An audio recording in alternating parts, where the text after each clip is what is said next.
तो chapter number 1 के theoretical part का जो है वो एक हाई लेवल भी कर लेते हैं और देखते जाते हैं क्या चीज़ इंपॉर्टेंट है। सबसे पहले जो है ये चैप्टर स्टार्ट हो रहा है आपके पास सिक्योरिटी गोल से। आपको जो है वो सिक्योरिटी गोल्स बताए गए हैं जो कि 3 है। सबसे पहला कॉन्फिडेंशियलिटी, फिर आपके पास इंटेग्रिटी और फिर है सिक्योरिटी। कॉन्फिडेंशियलिटी का मतलब ये है कि हम अपने डाटा को जो है वो प्राइवेट रखना चाहते हैं, सिक्योर रखना चाहते हैं, दूसरों को जो है वो हम डिस्प्ले नहीं करवाना चाहते हैं। ये आपके पास 3 गोल्स हैं, confidentiality, integrity and availability. Confidentiality क्या कहती है कि हमारा डाटा जो है वो प्रोटेक्टेड रहना चाहिए, यानी कोई भी अनऑथराइज्ड यूज़र या मलिशियस एक्शंस नहीं होने चाहिए हमारे डाटा के साथ।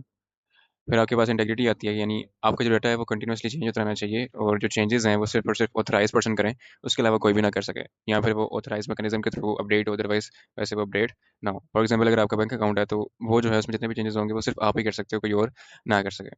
और कॉन्फिडेंशियलिटी में क्या होगा कि बैंक की रिस्पॉन्सिबिलिटी है कि वो आपके डाटा को जो है वो सिक्योर रखे और प्राइवेट रखे, किसी के साथ शेयर ना करे। नाउ अवेलेबिलिटी में ये आएगा कि आपका डाटा जो है वो अवेलेबल होना चाहिए ऑथराइज एंटिटीज़ को। फॉर एग्जांपल बैंक की एग्जांपल लेते हैं तो जो आपका अकाउंट है वो आपके पास अवेलेबल होना चाहिए। फॉर एग्जांपल आपने ट्रांजैक्शन करनी है, कोई बिल जमा करवाना है, कोई भी ट्रांजैक्शन करनी है, तो अगर आप अपना मोबाइल बैंक ऐप का इस्तेमाल करते हो तो वो सर्विस आपके पास अवेलेबल होना चाहिए। अगर सर्विस ही अवेलेबल नहीं है तो सर्विस का कोई फ़ायदा नहीं है। तो अवेलेबिलिटी ये आती है। अच्छा जी, अब इन तीनों चीज़ों पे जो है वो अटैक्स होते हैं, जो हमारे 3 गोल्स हैं सिक्योरिटी के, कॉन्फिडेंशियलिटी, इंटेग्रिटी और अवेलेबिलिटी। इन तीनों पे जो अटैक्स हैं, अब वो ये लिखे हुए हैं। सबसे पहला जो है वो आपके पास आ रहा है स्नूपिंग। अब ये जो है वो कॉन्फिडेंशियलिटी पे जो है वो अटैक है। इसमें क्या होता है, आपका जो मैसेज है ना वो इंटरसेप्ट हो जाता है, या फॉर एग्जांपल कोई भी जो है वो इस मैसेज को जो है वो रीड आउट कर लेता है। ठीक है। और यहाँ पे जो है वो आपके पास है ट्रैफिक एनालिसिस। ट्रैफिक एनालिसिस एक प्रोसेस होता है जिसके थ्रू ना जितना भी यूजर्स है ना वो ये चेक कर सकते हैं कि हमारे मैसेज की लेंथ क्या है, या लेट्स से कि वो वॉइस मैसेज की ड्यूरेशन क्या है, या वो टाइम चेक कर सकते हैं मैसेज कब भेजा गया, ठीक है, कब भेजा गया, कब ये रिसीव हुआ, किसने भेजा, ठीक है, किसको रिसीव हुआ, ये सब चीज़ें। ये है कॉन्फिडेंशियलिटी के थ्रेट। ऑब्वियसली हमारी इन्फॉर्मेशन स्नूपिंग में कोई और देख रहा है, ठीक है, उसे इंटरसेप्ट कर रहा है, और इसमें जो है वो हमारी इन्फॉर्मेशन यानी जो हमारे डाटा था उसकी इन्फॉर्मेशन दूसरे को मिल रही है। तो यह है कॉन्फिडेंशियलिटी का थ्रेट। फिर आते हैं जिस थ्रेट्स टू इंटेग्रिटी। सबसे पहले मॉडिफिकेशन, हमारा डाटा जो है वो अनऑथराइज यूजर रीड करता है और उसे जो है वो मॉडिफाई कर देता है। फिर आता है आपके पास मैस्कुलेटिंग। इसमें ये होता है कि एक पर्सन जो है वो काइंड ऑफ खुद को जो है वो एक दूसरा पर्सन दिखाता है। फॉर एग्जांपल दो लेट्स से कि एक सेंडर है, एक रिसीवर है, ठीक है। सेंडर ए ने मैसेज भेजा सेंडर बी को, और उस सेंडर दरमियान में एक सेंडर सी आ गया। उसने क्या किया, ए का मैसेज रिसीव करके उसमें थोड़े से चेंजेस करके और वो मैसेज जो है वो बी को फॉरवर्ड कर दिया और डिस्प्ले यही किया कि वो जो है वो सेंडर ए है। रिप्लेइंग में ये होगा आपके पास कि आपका जो डाटा है ना उसकी कॉपी जो है वो किसी थर्ड पर्सन के पास चली जाएगी और वो बाद में जो है वो उसे रिप्ले करेगा, यानी देखने की कोशिश करेगा। देन आपके पास आता है रेपुडिएशन। अब यहाँ पे ये होता है कि आपके पास यहाँ तो सेंडर या तो रिसीवर मुकर जाते हैं कि हमने यहाँ तो डाटा सेंड किया या तो रिसीव किया।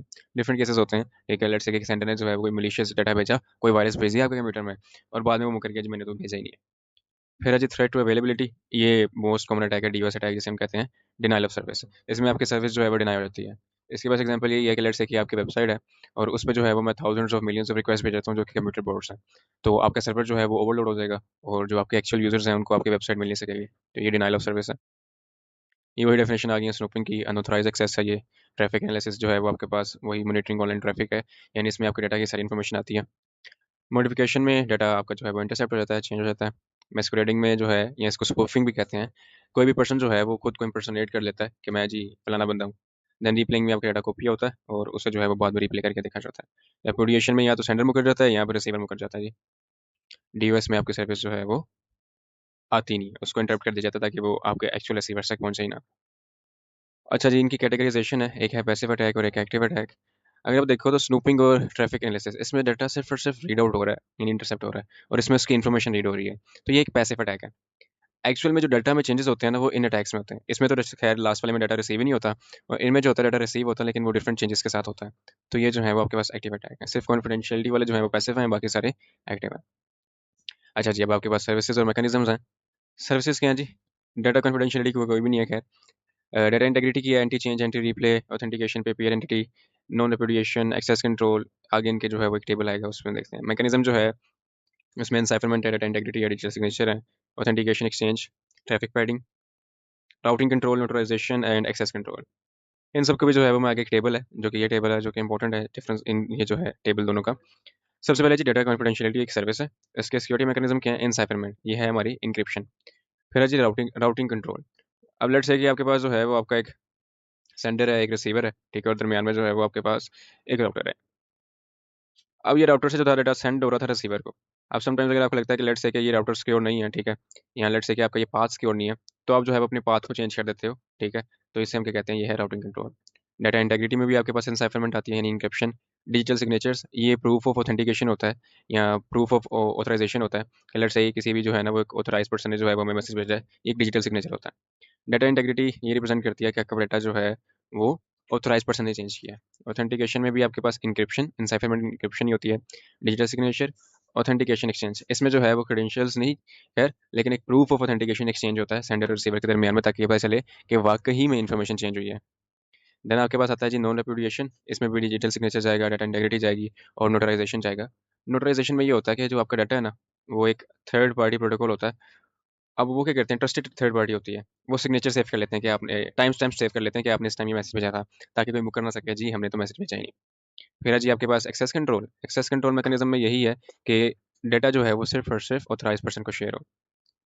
अच्छा जी, अब यहाँ पे जो है ये जो मैं थर्ड ट्रस्टेड थर्ड पार्टी की बात कर रहा था वो ये है। सेंडर का जो मैसेज है उसने मैसेज लिखा, वो ये जो सीक्रेट इन्फॉर्मेशन है ये है एक्चुअल में आपकी की, जहाँ पे आपका डाटा इनक्रिप्ट होगा, कन्वर्ट हो जाएगा सीक्रेट मैसेज में। इस चैनल के थ्रू ये सीक्रेट मैसेज ट्रांसफर हुआ, यहाँ पे अब वो डिक्रिप्ट होगा मैसेज और रिसीवर को मिल जाएगा। अब ये जो ट्रस्टेड पार्टी है ना, ये जो है वो एक्चुअल में आपकी इन्फॉर्मेशन को वेरीफाई कर रही होती है, ठीक है। और ये ओपोनेंट जो है ये हमारे लिए थ्रेट होता है, यानी ये जो है हमारी इन्फॉर्मेशन को रीड आउट कर सकता है। ये थी नेटवर्क सिक्योरिटी मॉडल की डायग्राम, ये डायग्राम भी जो है वो इंपॉर्टेंट है। फिर आपको आपने जो है वो इसे एक दफ़ा रीड कर लेना, ठीक है। ये ओएसआई लेयर्स हैं, आपने देख लेना इनमें क्या क्या टाइप ऑफ रिस्क हैं, ठीक है, क्या क्या अटैक्स हैं, सिक्योरिटी सर्विसेज और एग्जाम्पल प्रोटोकॉल्स हैं। अच्छा जी, क्रिप्टोग्राफी और स्टेगनोग्राफी है। क्रिप्टोग्राफी में ये होता है हम सीक्रेट राइटिंग करते हैं, यानी हम जो है वो अपनी इन्फॉर्मेशन को बिल्कुल ही चेंज कर देते हैं, ट्रांसफॉर्म कर देते हैं। और स्टेगनोग्राफी में ये होता है हम अपनी इन्फॉर्मेशन को हाइड कर देते हैं।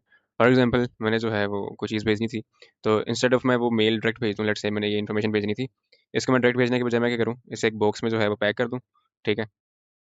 इसको मैंने बॉक्स में पैक किया और ये बॉक्स को जो है वो मैंने आगे डिलीवर कर दिया। तो एक्चुअल इन्फॉर्मेशन मेरी जो है वो सिर्फ हाइड हुई है, ठीक है, कवर्ड है। तो इसको हम कहते हैं स्टेगनोग्राफी। सिंपल ये था आपके पास चैप्टर नंबर 1।